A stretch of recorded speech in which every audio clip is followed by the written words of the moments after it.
Now, two major events are happening in Tobago later this month. The much talked about Tobago Carnival and the greatly anticipated Tomac Festival. The Tobago Music, Arts and Cultural Festival runs from 24th to the 28th of October. And this morning we have in studio the festival's producer, Mr. Carl Beaver Henderson, and joining us via Zoom, one of the promoters of the event and CEO of Nyland Pool Productions, Ms. Corelli Lyons. Good morning. Thank you so much for joining us on Now. Morning, guys. I'm back in here again. Yeah. Why do you all bring me out to this hour? It's like you never left. My penance. So good morning, Beaver. I can call you Beaver, right? That's sure, fine. my dear. All right. So Beaver, we have this Tomac festival that's happening. Everybody's talking about Burna Boy. He will be headlining the concert. But what more can we look forward to with the festival? Tomac is so much more. All right. Put it this way. I am the executioner. Corelli and her sisters are the visionaries. This is just more than a Burna Boy concert. And it's more than actually concerts on different nights. It's a whole festival village that opens 10 a.m. every morning and goes till midnight.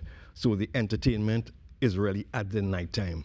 But during the day, there's a lot of history and a lot of Tobago history. And this is a dedication to Papa Nelson. Corelli could tell you a lot more because they have the vision. And I mean, the reason I'm enjoying working on this project is because this is the first project like this I've worked on that there's so much vision of concept before it reached to me. Before execution. Before execution, yeah. Nice. Because normally I'll do a show, it's for entertainment alone. There's so much more. And by the way, it's given me an opportunity to see, because I've been asking for years, and it's given me an opportunity to see Tobago talent. It's unbelievable. People are going to be shocked. Right. Well, pause on the Tobago talent because I want to switch across quickly to Ms. Lyons. Ms. Lyons, now Beaver was talking about that vision that you have for Tomac. So tell us exactly what vision you have for the festival. I mean, it opens on 24th. When we walk into that festival, what can we see? Okay, so Tomac, as we call it now, Tobago Music, Arts and Culture Festival, really came out of a passion and purpose for Tobago, where I was born and raised, and along with my sister, where just coming into the pandemic, we were in touch with our own relatives or the next generation in Tobago because the pandemic gave us an opportunity to reconnect in a way that most of us would have lost touch, especially with our members of our family in the diaspora. And it revealed to us the amazing creative talents that we had now seen, where we had moved from the academic era to what we call just a burst of creativity in the next generation. And it resonated so loudly in Tobago that we actually started a foundation and a business to tap into and to support this new generation of Tobago talents. So Catch the Wave Solutions, which was a business solutions entity, was formed, but we also created the Pride of Tobago Foundation.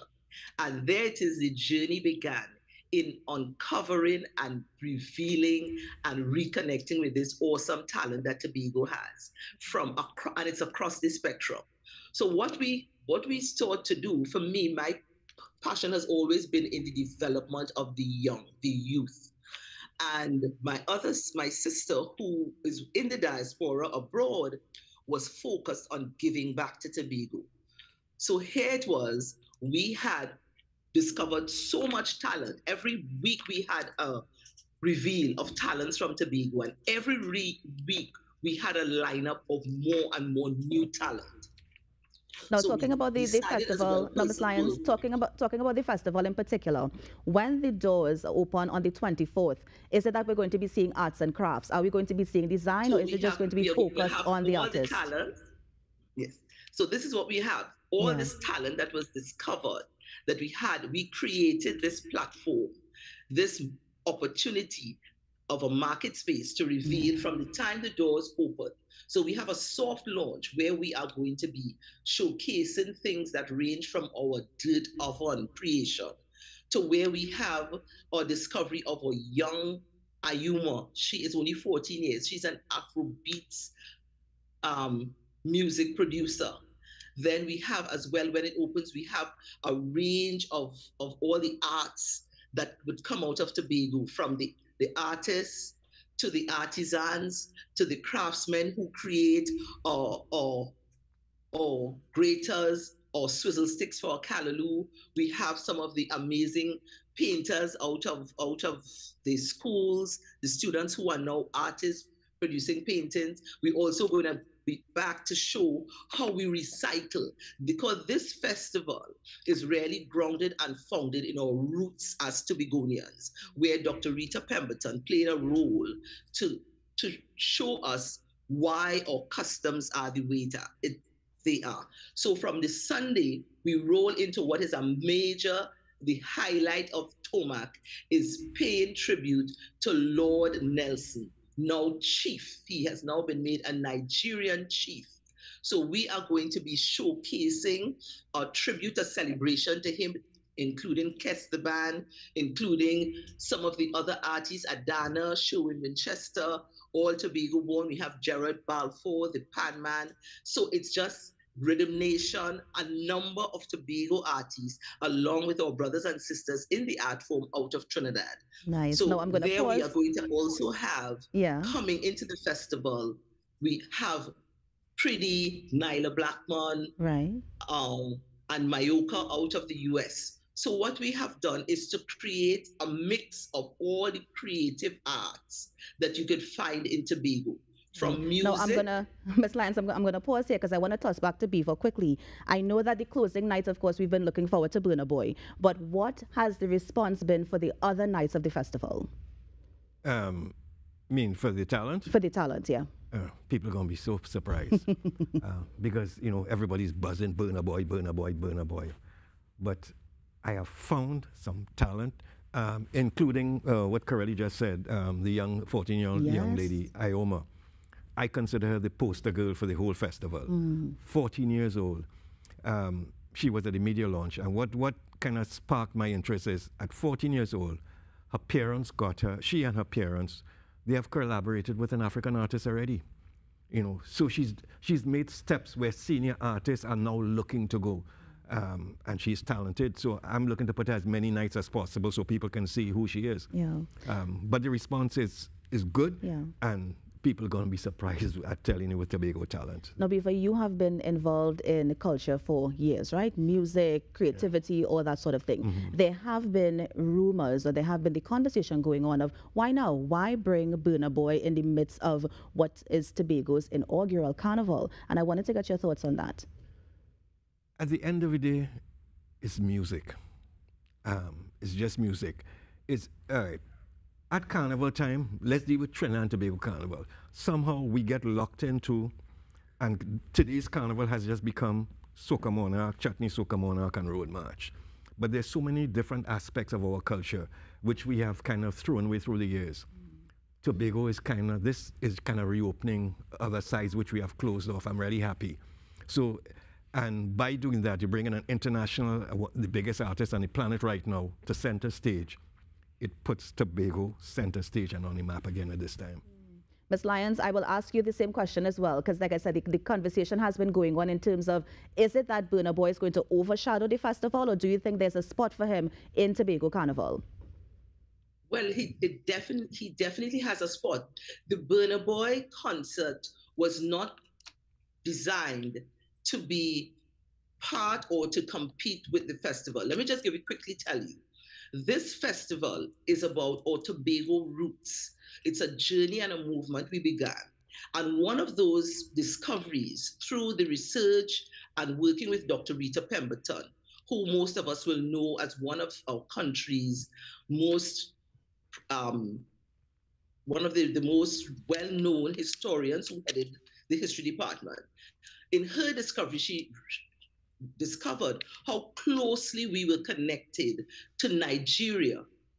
In fact, a number of us tracing our roots would find that our roots are in Nigeria. And when we started on this journey to create what is Tomac now, our interest was to connect with Africa and to connect with our roots. And in this particular, we did not create a concert with Burna Boy. When we chose to find our connection in Africa and in Nigeria in particular, Burna Boy's name was recommended as one of the artists No one could have reached him.